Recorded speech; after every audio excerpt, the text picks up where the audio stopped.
Assalamualaikum warahmatullahi wabarakatuh. Perkenalkan, nama saya Zarepa Cahya Amalia dengan NIM 2311097. Saya dari kelas PAI 4C.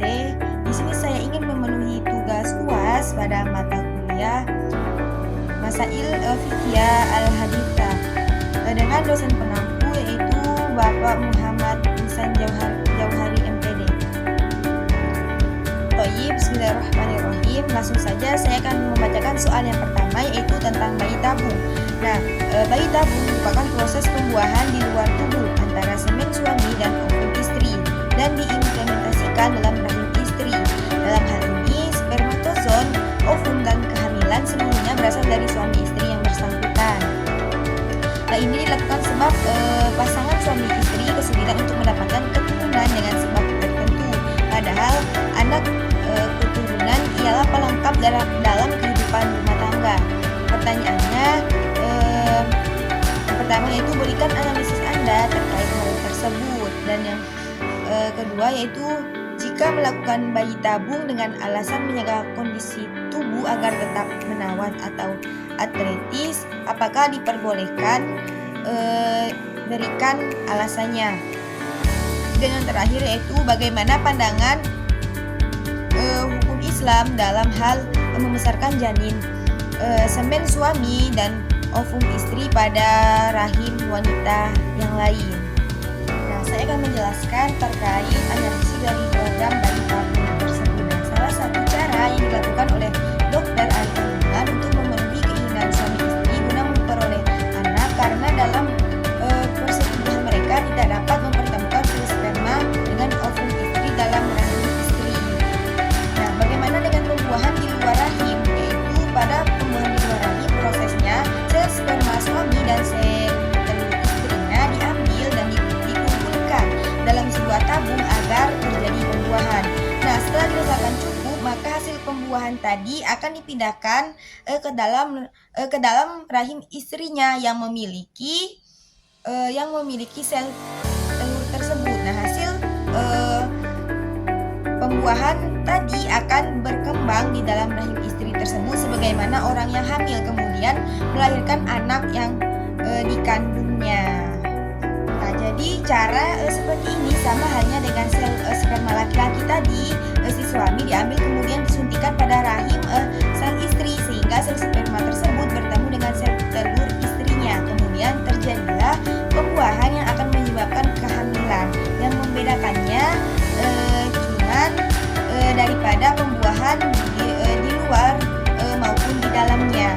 Nah, tetapi untuk pembuahan ini diperbolehkan karena tidak ada percampuran nasab di dalamnya. Nah, yang selanjutnya ini melakukan bayi tabung guna untuk kepentingan selain pada medis seperti kepentingan untuk menjaga tubuh tetap menawan atau atletis. Nah, itu diperbolehkan apa tidak?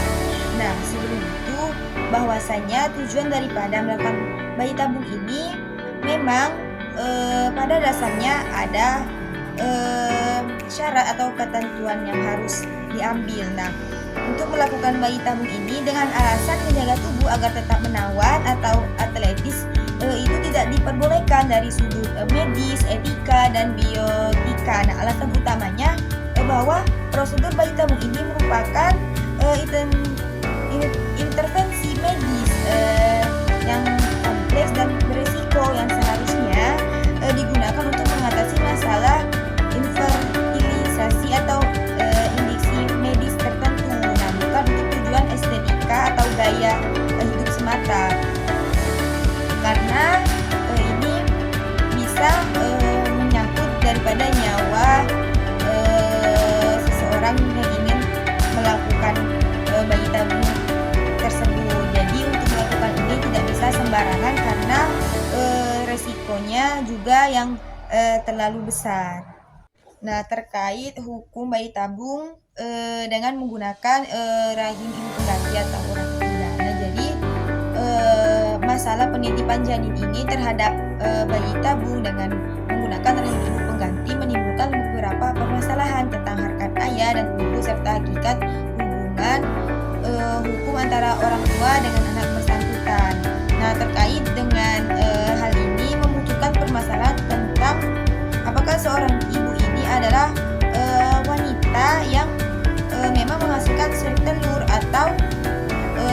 wanita yang mengandung anak serta yang melahirkannya. Nah, permasalahan lain adalah mengenai hubungan hukum anak yang dikandung dan dilahirkan oleh ibu pengganti dengan ayah biologisnya. Begitu pula jika ibu pengganti tadi bersuami. Nah, permasalahan hubungan hukum antara suami dari ibu pengganti dengan anak yang dikandung oleh istrinya akan muncul. Nah, ada beberapa permasalahan untuk menentukan hubungan hukum antara orang tua pemilik benih dengan anak yang dikandung oleh ibu pengganti akan berakibat pada penentuan status hukum anak tersebut. Nah, dari sudut hukum Islam, masalah penitipan janin bayi tabung ke dalam rahim ibu pengganti tidak dapat dilepaskan dari norma-norma dalam hukum kekeluargaan Islam. Karena hukum perkawinan dan hukum pewarisan Islam, hal tersebut dikarenakan perbuatan ini melibatkan subjek hukum yang diikat oleh lembaga hukum, yaitu pada perkawinan sepasang suami istri yang ingin mendapatkan anak. Nah, serta para ulama dan ijtihad juga memiliki beberapa pendapat terkait dengan hal ini. Ada yang memperbolehkan dan juga ada yang tidak memperbolehkan, tergantung pada kondisi tertentu. Nah, terkait dibolehkan atau tidaknya berpoligami serta berikan alasannya. Nah, memang di dalam syariat Islam tidak ada larangan untuk berpoligami. Nah, tetapi saya memilih untuk tidak memperbolehkan karena di sini di Al-Quran saja sudah dijelaskan di dalam Quran surah An-Nisa ayat 3 yang berbunyi A'udzubillahi minasyaitonirrajim. Bismillahirrahmanirrahim. Wa in khiftum alla tuqsitu fil yatama fankihu ma taba lakum minan nisa'i mathna wa thulatha wa ruba'. Fa in khiftum alla ta'dilu fawahidatan aw ma malakat aymanukum dzalika adna alla ta'ulu. Dan jika kamu tidak dapat berlaku adil terhadap hak-hak perempuan yatim, bila kamu menikahinya, maka nikahilah wanita lain yang kamu senangi, 2, 3, atau 4. Tetapi jika kamu tidak dapat berlaku adil, maka cukup seorang saja atau budak-budak perempuan yang kamu miliki. Ya, yang demikian itu adalah lebih dekat kepada tidak berlaku zolim. Quran surah An-Nisa surat keempat ayat 3. Nah, bahwasanya firman Allah yang dijelaskan di dalam Quran surah An-Nisa tadi yang menjadi dasar rujukan diperbolehkannya melakukan poligami menuai perbedaan pendapat. Ulama yang pada umumnya memperbolehkan melakukan praktik poligami tidaklah cenderung memudah-mudahkan kebolehan tersebut karena mempunyai syarat yang sangat ketat, sedangkan yang cenderung melarang praktik poligami berasal dari ulama-ulama kontemporer. Nah, meskipun mereka dalam Islam sesungguhnya mengandung prinsip monogami dan melarang keras terjadinya poligami karena bersumber dari kebiasaan bangsa Arab pra-Islam yang memberikan status dan kedudukan lebih dominan kepada laki-laki. Nah, juga beberapa ulama tafsir terkait diperbolehkannya atau tidak poligami itu tergantung pada pendapat para ulama tersebut. Tapi saya memilih untuk tidak melakukan poligami karena untuk berlaku adil tidak semudah yang kita bayangkan. Jika tidak bisa, maka cukup saja dengan terkait pandangan hukum negara dan hukum Islam terkait poligami ini. Pandangan hukum Islam pada pasal 55 disebutkan bahwa yang pertama, beristri lebih dari satu orang pada waktu yang bersamaan terbatas hanya sampai 4 istri. 2. Syarat utama beristri lebih dari seorang. Suami harus mampu berlaku adil terhadap istri-istri dan anak-anaknya. Yang ketiga, apabila syarat utama yang disebut tidak mungkin dipenuhi, suami dilarang beristri lebih dari seorang agar pengadilan dapat mengabulkan permohonan izin poligami tersebut. Nah, pengajuan perkara tersebut harus memenuhi alasan-alasan sebagaimana diatur dalam pasal 4 Undang-Undang Nomor 1 Tahun 1974, yakni yang pertama yaitu istri tidak dapat menjalankan kewajibannya sebagai istri. Yang kedua, istri mendapat cacat badan atau penyakit yang tidak dapat disembuhkan. Yang ketiga, istri tidak dapat melahirkan keturunan.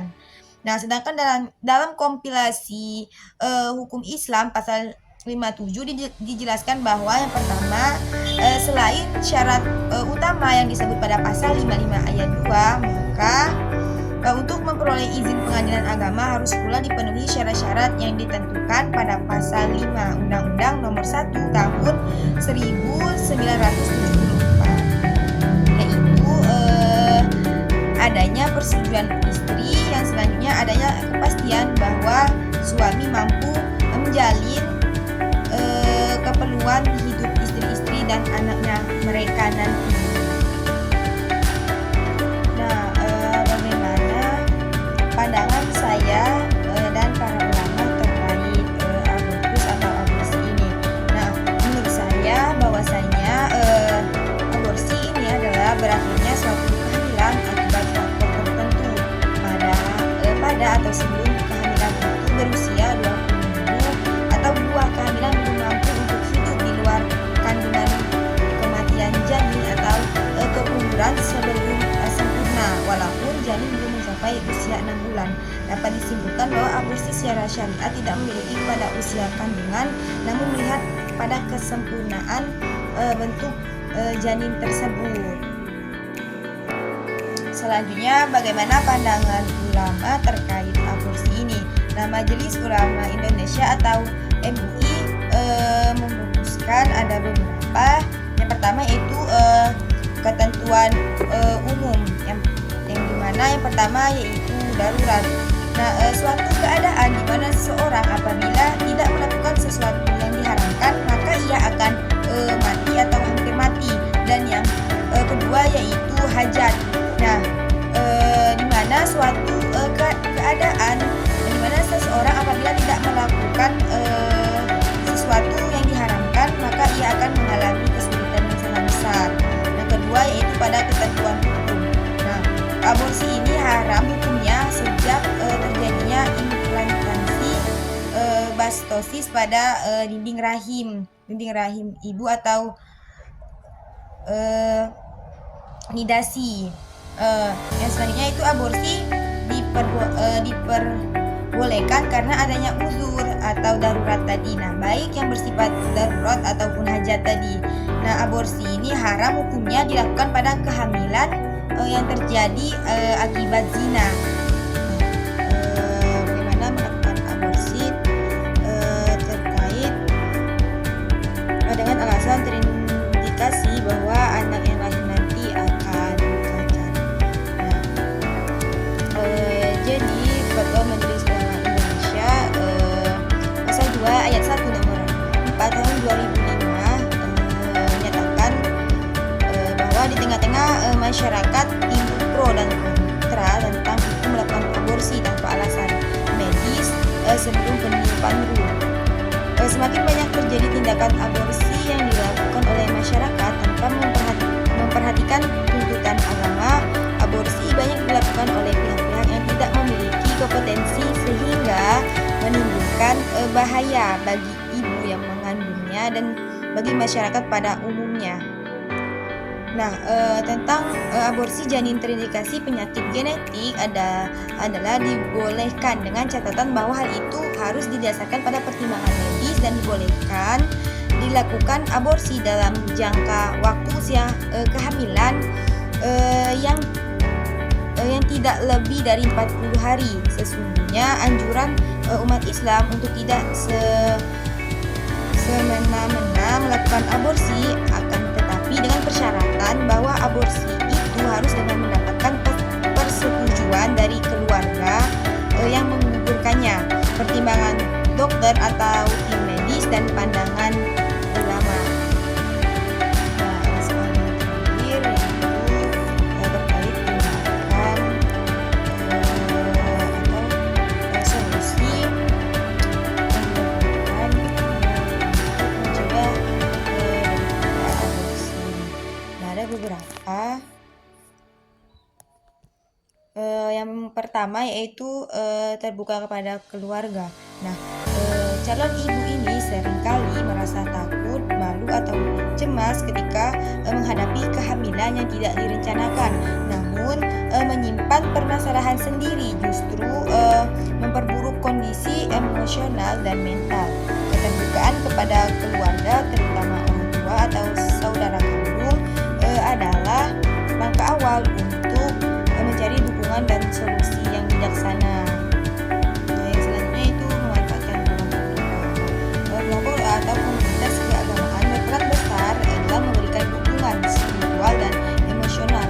Nah, mereka dapat menjadi tempat aman untuk berbagi pergumulan dan mencapai pencerahan dari sudut pandang iman.